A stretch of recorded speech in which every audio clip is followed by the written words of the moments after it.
Is it time for a mind shift?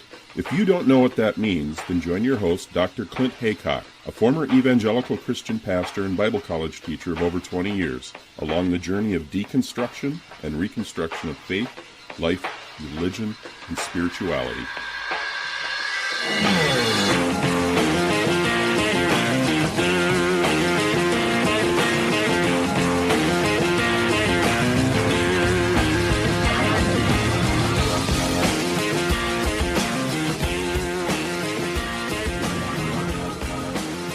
Hello everyone and welcome to this special bonus episode featuring my good friend Janice Selbie from Canada. She's been on the podcast a couple times before, and I suddenly realized the other day that we needed to chat real soon because coming up very soon is CORT 2021, the Conference on Religious Trauma. This is something that Janice tried to put together in 2020, but of course, because of the COVID lockdowns that occurred, everything changed. The whole conference had to be canceled. It was actually scheduled to take place in Vancouver, BC, but everything had to be shut down. But now she is able to do it online, so this is fantastic. So we are going to talk about, in a minute here, religious trauma syndrome. What is it? We're going to share some personal stories of our own journeys through religious trauma syndrome and how we started getting out. And then she's going to give us the lineup of the absolutely fantastic, wonderful speakers that are going to be featured at CORT 2021. And I'm actually going to be there. I'm going to be a part of a panel discussion along with David Hayward, the Naked Pastor, as well as Tim Sledge. And of course, you know him from Twitter at Goodbye Jesus, which of course is the title of his excellent book. And of course, all three of us are ex-pastors, ex-evangelicals. So we're going to be talking about on a panel discussion, religious trauma syndrome, specifically from an ex-clergy point of view. But when you hear the lineup of speakers that's going to be at CORT 2021, you're going to be blown away. And also, if you haven't booked your ticket yet, make sure and listen in. Janice is going to give you a special discount code that you can use to save a little bit of money on this conference, which is going to be completely online. And if you can't make it on the days, the conference is actually scheduled for May 11th to the 16th. There is a way. She's going to explain how you can buy a discounted ticket that will allow you to have access to the videos, all the calls, every single session that's being presented by all these amazing speakers. They are all being recorded, so you can have access to those archives and watch it at your own convenience for a little bit lesser price. Now, one of the things I was going to say before we talk to Janice here in a minute, we have an episode coming up with Andrew Jasko. We were talking about religious trauma syndrome and healing it through the use of psychedelics along with things like PTSD. That episode is going to come out right after this one comes out with Janice. The reason I wanted to push this one ahead of the queue was because the conference is coming up so soon and I wanted to get the information out there. So my apologies to Andrew for pushing his episode back just a little bit, but that is coming out. And again, it's on this same exact theme of religious trauma syndrome. So let's get on into the chat with Janice Selbie, my good friend from Canada. We're going to be talking about CORT 2021, a conference on religious trauma.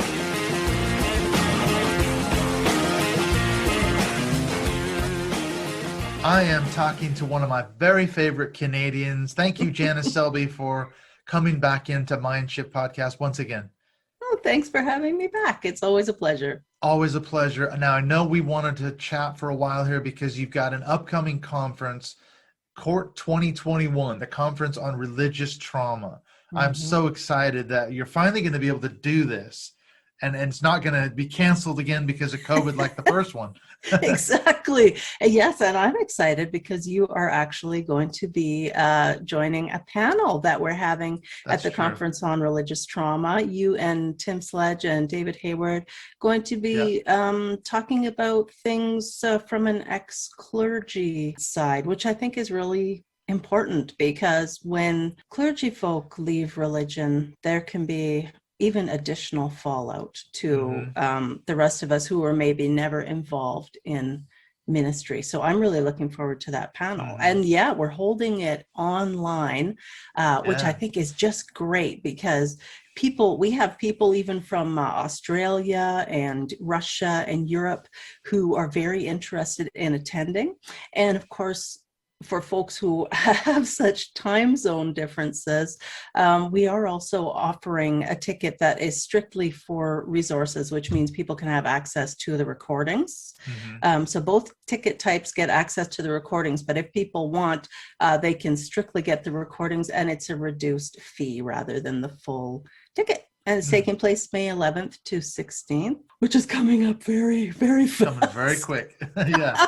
Actually, Time's this morning flying. before I joined you, I was working on my PowerPoint presentation for the conference because I'm going to be presenting too. So starting to get nervous.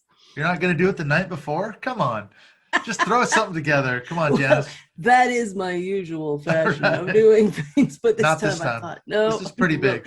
Really want to get it right. It is so big, and ticket sales are really starting to take off, which is hugely exciting because this is the inaugural event. No one has ever had a conference specifically devoted to religious trauma. And as we know, of course, with so much that's gone on in your country, in the United States in particular, the last 4 years, largely due to he who will not be named, people are leaving religion in droves. I mean, the ball had already started rolling downhill before he was in office, but that was such a polarizing event, really, because so many evangelicals were supporting him. And so people are just walking away. And now they're starting to question, wow, what do I do next? That was my entire identity. That was my life. And they are traumatized, and they're starting to recognize it because people like you are talking about religious trauma and religious trauma syndrome. And this conference would be a great place for them to learn about religious trauma syndrome and well, also about the help that's available.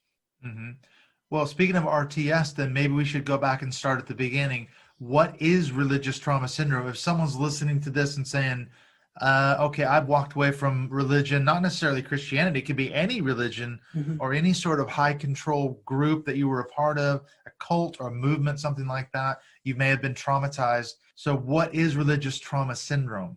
Well, my friend and mentor, Dr. Marlene Winnell, she actually coined that phrase, religious trauma syndrome, a number of years ago. And it really speaks to like the group of symptoms, say, that someone might struggle with.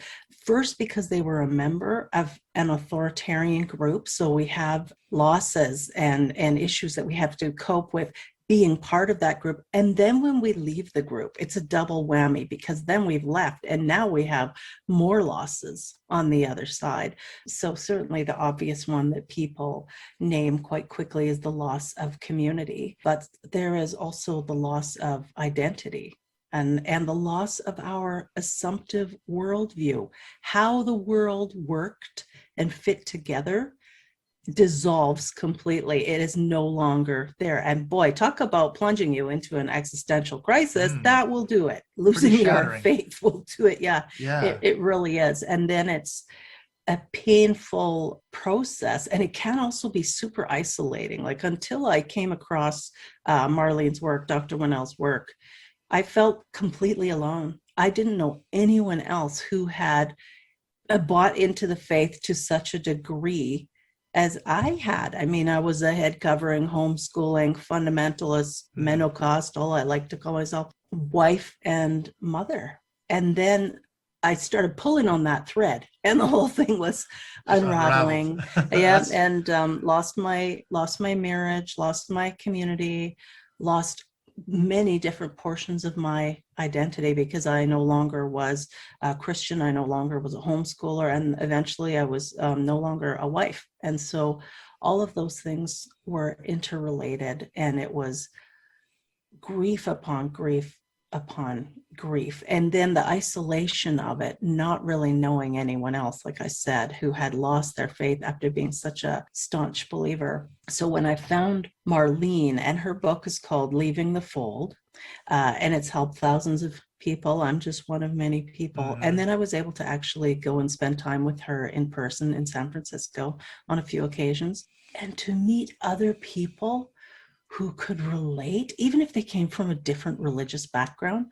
Oh goodness, it was so refreshing. It was like oxygen. I could breathe again. These people could understand my losses, and it felt really good. And so that led me to write my workshop, the Divorcing Religion Workshop, which is an online workshop, but people can also purchase simply the workbook if they want to. And then that was so cathartic for me, writing that workshop, that I thought, I want to do more. I want to do more. There are so many people who are wounded and have religious trauma and religious trauma syndrome. I want to do a conference, and that's where the conference was born out of. And I'm not anybody special. I'm just a lady who has some background in counseling and had an idea and was able to run with this idea. And so now we see what's coming up is the conference. It seems like just yesterday we were in Vancouver. We were talking about this the other day, weren't we? That my sister Valerie and I came up there a couple of years ago to meet with some people up there. You guys came down from Kelowna, BC, had a great pub lunch at one point. And Neil we went was there? to the hotel. Yeah, Neil 604, the atheist, he was there. A bunch of other people showed up. We went to the hotel. You were so excited because the CORT 2020 was going to be happening. And then the whole world blew up. But in a weird way, this COVID thing, I mean, because we can do it online now, as you say, it's opened up huge new vistas from people literally all over the world who probably couldn't have, traveled to Vancouver a couple of years ago. Yeah. And also over the past 2 years, the number of people who have continued to leave churches or empty the pews, as the hashtag says, has really grown. And we even have folks like, I think his name is Abraham Piper, John Piper's son. And then various, right now. That's right. And various musicians and YouTube personalities who, it's like collectively we're shaking our heads and coming out of this fantasy that we had and stepping into reality, even though it's a painful step to make. Like I understand why people choose to be comforted by their fantasy rather than slapped in the face by reality, because it is a somewhat of a rude awakening. And eventually we get to the point where we can embrace the freedom and we can really delight in the freedom that we have as no longer religious people. I can wear what I want, think what I want, do what I want, say what I want, read what I want, act how I want. I'm not worried about some God up in heaven keeping track. I'm not worried about causing my brother to stumble. Boy, oh boy, I remember that one. Thought crimes. That's right. That's right. It's to be free of that is wonderful. But initially, it is also very terrifying because you don't know. It's like you had these really firm boundaries all around. That's one thing that drew me ever deeper into fundamentalism was the rules. I loved the rules. I felt very safe knowing, black and white, authoritarian, what I can do and what I can't do. I didn't have to think about it. I knew it. And to step out of that and step away from that is can be really, really scary for people. Well, speaking of Dr. Marlene Winnell, I've had her as a guest on the show. That was fantastic. I'm looking at her site right now, journeyfree.org. If people want more resources just on scholarly articles that she's written, and looking at this page about defining religious trauma syndrome, something you said triggered me to think about what she wrote. She said, it's about your symptoms of religious trauma syndrome, cognitive, emotional, social, and cultural. There's all these aspects. And then something jumped out. She says, the causes of RTS, authoritarianism coupled with toxic theology, which is received and reinforced at church, school, and home, which then started me to think, okay, I can hit all three of those markers. I received it at church. I grew up, I was literally born and I was in church as a little baby and I grew up there. I received it from there. I went to Christian school from grade 5 on, all through high school, went to Bible college, seminary, and at the home. We were raised in a Bill Gothard cult type environment, very fundamentalist. So there was no refuge for me anywhere, church, school, and home. So what about this issue of those of us who were raised in it? That's another layer, surely, than compared to someone who, let's say, comes into it later in life, religion. Yes, absolutely. And I think the longer that we were in any group, any one group, and particularly receiving childhood indoctrination from our caregivers, when we take in those ideas as children and they're being taught to us by our authority figures, and they're being taught to us before our critical brain has developed, we certainly do take it in as the absolute truth. And then it's like there's all kinds of psychological barbs and barbed wire and booby traps that go all around those that make it very hard for us to question. And we're not even aware of that. This is all like on a subconscious, unconscious type of level. So it can make it very, very hard for us to question those things. And, you know, my heart really goes out to folks who are deconstructing from the faith and they are married to someone who is not. So their partner is still a diehard believer and then is doubling down, because then they're terrified, truly terrified, as my parents, you know, have been terrified for me, because then they're very worried that I am going to hell. So my deconstruction was the worst possible news for my parents. Fortunately, the man who was my spouse, you know, he also was on his own journey of deconstruction, but not in time. We were out of sync with one another, and there were other reasons as well. So we decided that we would be better off as friends, and we are. So that's worked out great in my favor. But for a lot of folks, especially if they're still raising children, oh my gosh, the pain and the difficulty that comes with trying to navigate that. Because, you know, if one partner is taking the children to Sunday school every week and they're learning these horrifying stories and metaphors, they're learning them as truth, and they can be very gory and violent and graphic. And then that parent is also saying, pray for daddy or pray for mommy, because they are going to hell. They are going to this terrible place of torment and torture that you're learning about. What a difficult thing to endure, to go through. And I know David wrote a book about that. I think it's till doubt do us part. Till doubt do us part. Yeah. Right. Yep. Yeah. And there are a few folks who've written books along those lines, but unfortunately there is no easy answer. There is no easy way to do it and to get through it. I think something that Dr. Marlene Winnell said on our podcast when we were talking about RTS, she said something to the effect that when you step back and look at it, religion is all pervasive. It affects every single area, level, aspect of our lives. Yes. Psychologically, emotionally, sexually, physically, relationally, and on and on and on. And then to think about disentangling from all of that, it, like you said, it's so difficult. And I don't think you're ever really free. In a way, you can get therapy, you can get counseling. I think it does. It takes a lifetime, because the effects of this stuff can affect us later. People can be triggered. I know triggering is a big thing, isn't it? You think you're doing fine, and then you hear a song, a worship song on the radio, or somebody says something, and bam. Yeah, I remember when I was in the States visiting a few years ago, actually for one of Marlene's retreats, and I was taking Uber everywhere because I obviously didn't have a car there. I've never used Uber before. We don't even have it where I am in Canada, but almost every time I would get into an Uber vehicle, there would be Christian praise and worship music playing over, and it was so upsetting to me. And I would always ask the person, can we please have silence? Because it was upsetting to me. I just didn't like it, the way all the feelings. I have a hard enough time. I mean, every day hymns or choruses pass through this mind at least once, because music was a huge part for me, as it was for you too, being a musician, and learning those songs from 3 years old, 4 years old.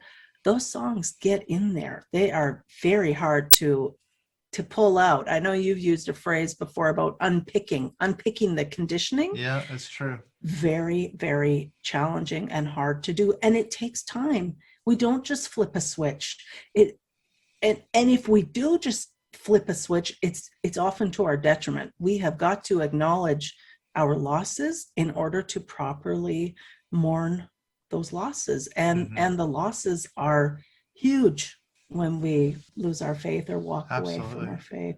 And as you alluded to a minute ago, you talked about relationships with family members, partners, spouses, or family members who are still involved in that particular religion that we've left behind. Now, I know that we see a lot of passive aggressive stuff. I've seen it from my mother, for example, and my fundamentalist older sister, whereby they can't seem to leave it alone. As you say, they're very concerned about my eternal fate, apparently. Now that I'm definitely going to hell, Well, I'll see you there. Yeah, I'll see you there. But, so you suddenly get an email randomly or a letter or a phone call. I've heard this from a lot of people where they've deconstructed. The kids go to grandma and grandpa's house for the weekend, and grandma and grandpa are still staunch believers in that religion. The kids come home loaded with, religious tracts and Bibles, and they've taken them to church or the meetings or whatever, even though they specifically said, I do not want you to basically indoctrinate my children. They do it anyway. Yes. So and boundary work is very, very important when we deconstruct. It's important for us to think about these things, and it can be extra painful when your kids are little, because it might be that you depend on your parents for rides, for babysitting, childcare, and it's almost guaranteed that they will be unable to help themselves from witnessing to your kids. It's so you really have to put a lot of thought into it, and potentially have some pretty tense discussions with these people that you love and have known your whole life, but because they are operating out of a place of fear is an extreme motivator. It's going to be really hard for them not to intrude and not to overstep those boundaries. And so unfortunately, lots of times people have to say, you can't have access to my kids. I'm sorry. Unfortunately, I've had to do that with my mother and my fundamentalist sister. I've had to break off both of those relationships. Wow. Well, first of all, my sister wasn't so difficult because she first disowned us because my oldest daughter is gay. So that was the start of that. She posted some stuff on her Facebook page from Franklin Graham and John Piper and some other people talking about how gay people are going to hell. So we confronted her about that and said, "Are you referencing our daughter? Is that what this is about?"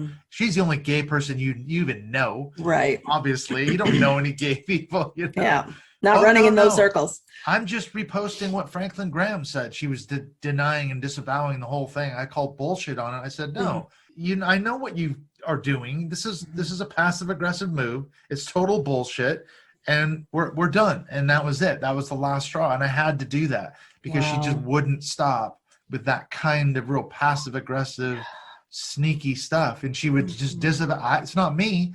It's Franklin Graham. It's someone else. Sneaky sort of stuff. Oh, so painful. That really is painful, and painful for your whole family. When loved ones choose religion over relationship, and of course that is absolutely what the Bible teaches. It forbids being unequally yoked. And so when I think of all the pain that has come as a result of even just that one verse, but certainly the verse is also railing against homosexuality. And come on, we're evolving. Humanity is evolving. Our culture is evolving. It is religion that is holding us back. It's true. It really truly is. So, and I even, I know folks who are now in the camp of progressive Christianity, and to me, they're just inching along, getting one step closer to finally, leaving the whole thing. For me, I liken it to holding that beach ball underwater. That's what my religion was like. And when I finally took my hands off, up it comes, and water's getting everywhere, and it's messy, but it's glorious, it's free. And so I ran out of Christianity and did a huge deep dive into Eastern mysticism and New Age stuff, essentially, and then spent a few years in that camp and had my dreadlocks and, got my crystals, realigned my chakras, did all that stuff. Did the hippie chick thing?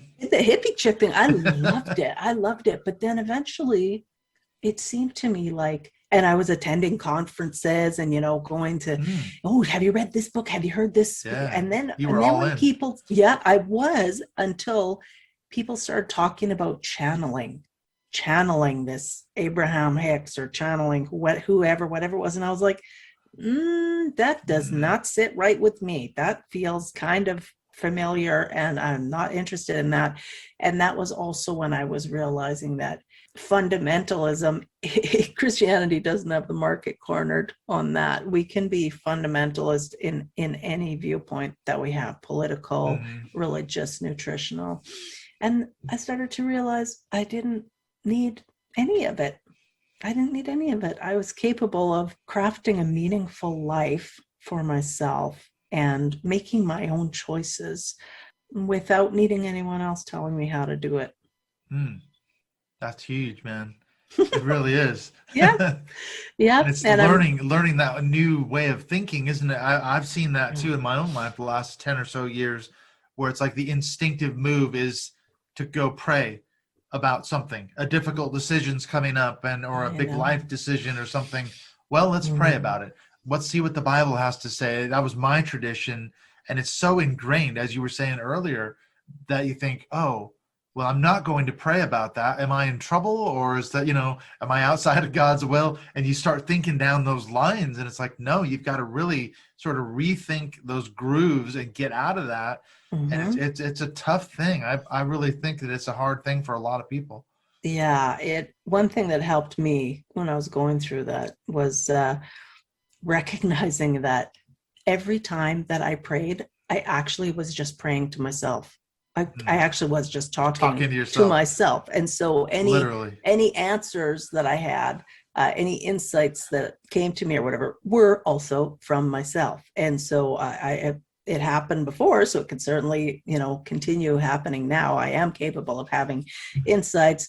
I just don't give anyone else the credit for them. And also, of course, I'm free to research now. I'm free to research anything, and I do. And that's the biggest thing I think that will be helpful for people who are recovering from religious trauma and religious trauma syndrome, is that they start doing their own work and doing their own research. And partly that's difficult because if they were Christian, Christianity really keeps us juvenile.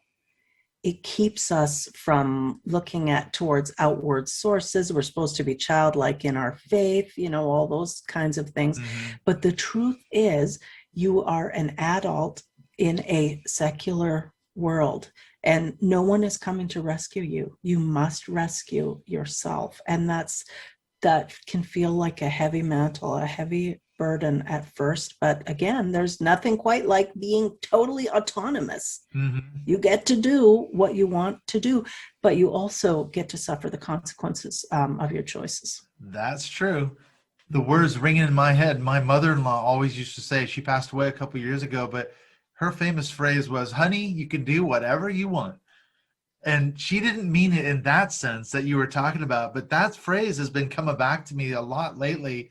It's like, yeah, you can do whatever you want. You really can. And as you say, if you're prepared to deal with the consequences of whatever that decision is, then okay, do whatever you want, but don't blame somebody else when it all goes south. Yeah, I've had a few different people ask me in the last little while if I believe in karma, to which my response is no, but I believe in consequences, and they may come wrapped in something that looks like karma. That's right. You better think before you make your choices. And when I remember back to what it was like for me initially when I broke out of my corset of Christianity, it was like I went through a second adolescence, and I decided I was going to deny myself nothing. And I did deny myself nothing, which if it was only me, if it only impacted me, that would be one thing. But I still had kids, like they were in their teens, but they were still my children. And I'm sure they got whiplash watching how fast I went from being wound tighter than a spring to suddenly like, oh, there's no rules. You can do whatever you want, and I can do whatever I want. Pretty jarring. Yes. When you're still growing up, that is definitely jarring. So I've had many conversations with them. They're both in their 20s now. Many conversations with them about what that was like for them. And of course, I've made apologies when apologies have certainly been warranted.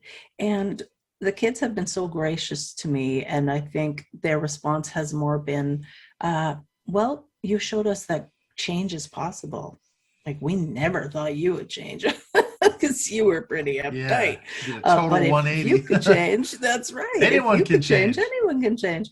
And that is a great lesson for people to be aware of. We're all capable of change. I remember that when I was in high school years ago, my best friend that I met in high school, his name was Guy, and his parents went through a very messy divorce. And his father was a staunch sort of charismatic evangelical Christian. He'd actually led his mom to the Lord, as it were. He got her saved, and they were part of a church. He was an elder and all the rest of it. They went through this horrible divorce, and his dad did exactly the same thing, went utterly, abandoned everything that he'd preached against for years, started sleeping around, had numerous one-night stands and partied and everything else. And my friend was about 13 when all this was going down. And he was just devastated, as you say. So from his point of view, his dad just blew the whole world up, literally did. And I'm sure, I've never talked to his dad about what that was about, but I can imagine it was probably a similar kind of thing to what happened to you. The repression, and then all the bets were off, and he wasn't thinking, oh, I've got 3 kids, what are they going to think? And they were just devastated. Right. Yeah. And I think that perhaps if I had, if my marriage had survived the deconstruction, maybe those things wouldn't have happened, because certainly my husband at the time, he would not have been in favor of the behaviors that I was. He wouldn't have liked the hippie chick, Janice. No, there were a lot of questionable things going on there. For that. Yeah. And of course, now the state that I'm in is one of such freedom, and that I willingly and joyfully extend that freedom to other people. So you know that I'm a therapist, and one thing that I see that happens a lot when folks deconstruct is questions related to sexuality.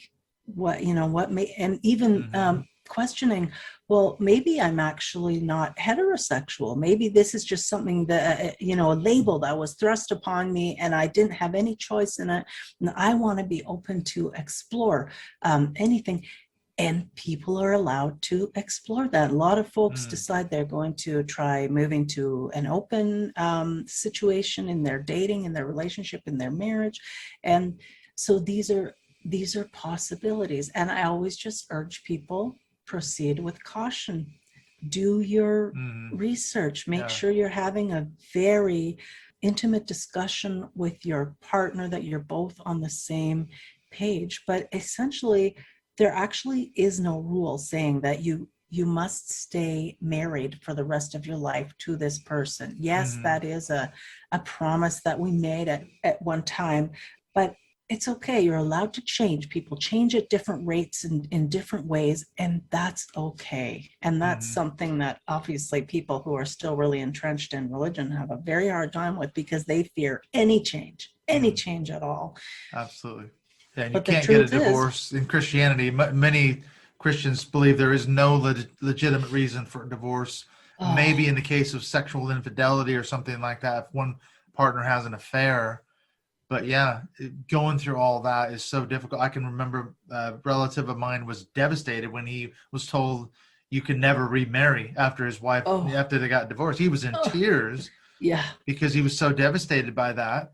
Wow. And yet now he's remarried, and so obviously he was able to work through that. He's still an evangelical, but he must have worked through that somehow. I remember being invited when we were still very married and living at the Bible college, and I was homeschooling our daughters and so forth. And we received a wedding invitation from someone who was a Christian back home, but we knew that this was their second marriage, that they were divorced. And I actually phoned that person and reamed them out and tried to school them and tell them that God did not approve of the. And now I'm like, holy, what was I thinking? Yeah, that was so unkind. That was so incredibly rude and judgmental and whatever else, arrogant. But at the time, that was my headspace. I was very literal about my interpretation of the Bible. There wasn't a lot of room for grace there. And I think of my own mom, who I'm quite close to, and she remains religious. She doesn't go to church anymore. She's in her 80s, but she stayed married to my dad, who was an absolute tyrant, a narcissist of the highest degree, and also a fundamentalist. And he just made our lives very unpleasant and made hers particularly miserable. She stayed married to him for over 40 years because the Bible says God hates divorce. And my siblings and I, through the years, we were all like, get off it. Like, what does Jesus, really want you to stay suffering? And it took a long, long, long time for her to finally see that maybe her life would be better. Maybe she didn't have to stay married to this emotionally abusive person. And yet I've seen her since then develop intimate friendship relationships with other abusers. And it's like she has it in her head. The only thing she thinks is, I must turn the other cheek. I must be kind. All the time. And I'm going, martyr complex. Yes, martyr, absolutely. And I've said to her, you have to be kind to yourself. That's the first person you have to be kind to. How kind are you being to yourself when you stay with someone who insults you and says all sorts of terrible things, like throw away the rule book that you're using, which is called the Bible, because it's not doing you any favors. How's that working for you? It's doing favors for the abuser. Yeah, exactly. Working for them, not for her. Well, now we've been describing our own experiences of RTS. Maybe we should transition a little bit and talk about this conference. Who are some of the major speakers? Because I know you mentioned Dr. Marley Winnell. She is certainly one of the speakers, isn't she, at the upcoming conference? Yes, she absolutely is. I want to open up my page here to make sure that I'm not missing people out. So we have speakers like Dr. Winnell, who have their educational background in psychology and human development and those things. But then we also have speakers who have lived through religious trauma and worked through religious trauma on their own. I see Alice Gretchen. Has she been a guest of yours yet? No, but I think we've talked about trying to get her on. Yes, she's a Hollywood actress, and she was raised in a very fundamentalist kind of mindset. She's going to be a speaker. We've got Angela Soff, and Angela comes out of a Mormon background, and she's a musician. She'll be sharing her experiences. We have Candace Gorham, who's an author. She wrote the Ebenus Exidy Project. Chani Getter, she was raised Orthodox Jew, Hasidic Orthodox Judaism was her background.